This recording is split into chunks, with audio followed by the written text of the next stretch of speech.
Bonjour. Dans la Sidra de Vayetse, Yaakov quitte la maison de ses parents à cause de la haine que son frère Esav développe à son égard, parce que Yaakov, tout simplement, lui a soustrait la bénédiction du vieux père Yitzhak. Yaakov s'éloigne donc de la maison de ses parents, de la maison de sa famille, et se dirige vers Haran,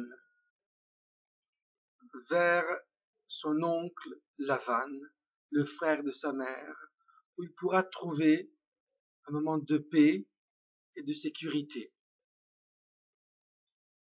Une chose que dans la Torah n'est pas évidente, et que, du moins selon certains commentateurs, c'est le cas de Rashi, mais le voyage dure très longtemps.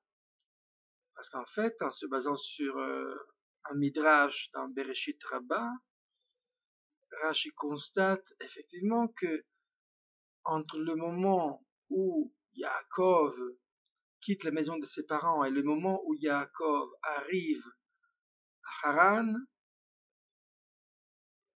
14 ans passent. Qu'est-ce qu'il fait pendant ces 14 ans que la Torah ne nous dit pas? Selon ce midrash que donc Rashi cite, Yaakov va étudier dans une yeshiva. La yeshiva de Shem et Ever, c'était des descendants de Noach, et ils avaient donc un lieu d'étude. Et Yaakov, probablement extrêmement troublé par ce qu'il avait vécu, va étudier en ce lieu. Or, quelque part, il est assez clair que les rabbins ont projeté leur image sur Yaakov, puisqu'il n'y avait pas forcément de yeshivot comme ils les entendaient. Mais l'idée reste quand même très intéressante.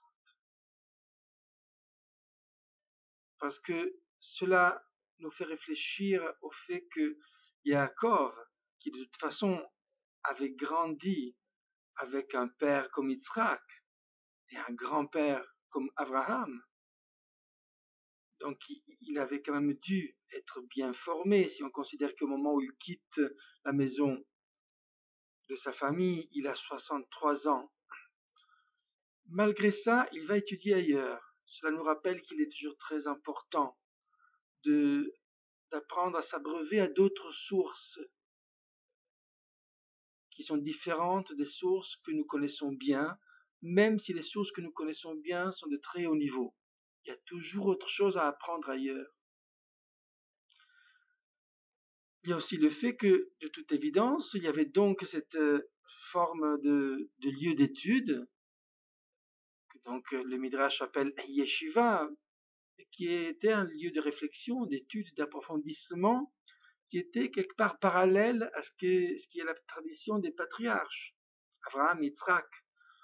Donc il était indépendant, c'était une forme de sagesse autre que la sagesse qui va devenir après la sagesse du peuple d'Israël. Et donc peut-être aussi que Yaakov il va pour être confronté à une réflexion sur l'homme, sur Dieu, sur le monde, qui est autre par rapport à celle qu'il a connue chez lui, dans sa famille. Et quelque part, d'ailleurs, c'est très important, parce que son fils, Yosef, plus tard, devra évoluer dans un milieu qui est autre par rapport au milieu traditionnel hébreu, qui constituait le modèle des patriarches. Yosef sera le premier hébreu à être profondément assimilé et à devoir donc trouver une façon autre de vivre son judaïsme. Donc pour toutes ces raisons, peut-être, Yaakov choisit d'étudier dans cette yeshiva de Shem et Ever. Et ce qui y a aussi d'intéressant, c'est que la Torah ne dit pas ça. Par contre, la Torah nous parle du premier épisode qui se passe quand il arrive dans la terre où habite son oncle Laban. Cet épisode est bien connu, c'est là qu'il va rencontrer sa future épouse Rachel. Il arrive à un puits, le puits il est fermé par une grande pierre, et il va donc tout seul ouvrir ce puits en soulevant cette grande pierre, tandis que les autres normalement attendaient d'être nombreux pour soulever la pierre. Et il fait cet acte pour aider Rachel sans doute, mais les autres aussi, pour qu'ils puissent tous s'abreuver, abreuver leurs animaux. C'est donc ça, le point d'arrivée de ces 14 ans d'études à la yeshiva de Shem Ever. Et le fait que la Torah nous parle de ça et non pas des années d'études est peut-être une allusion au fait que l'étude est extrêmement importante. On la fait très souvent l'ishma, c'est-à-dire de façon désintéressée, sans qu'elle conduise forcément à quelque chose.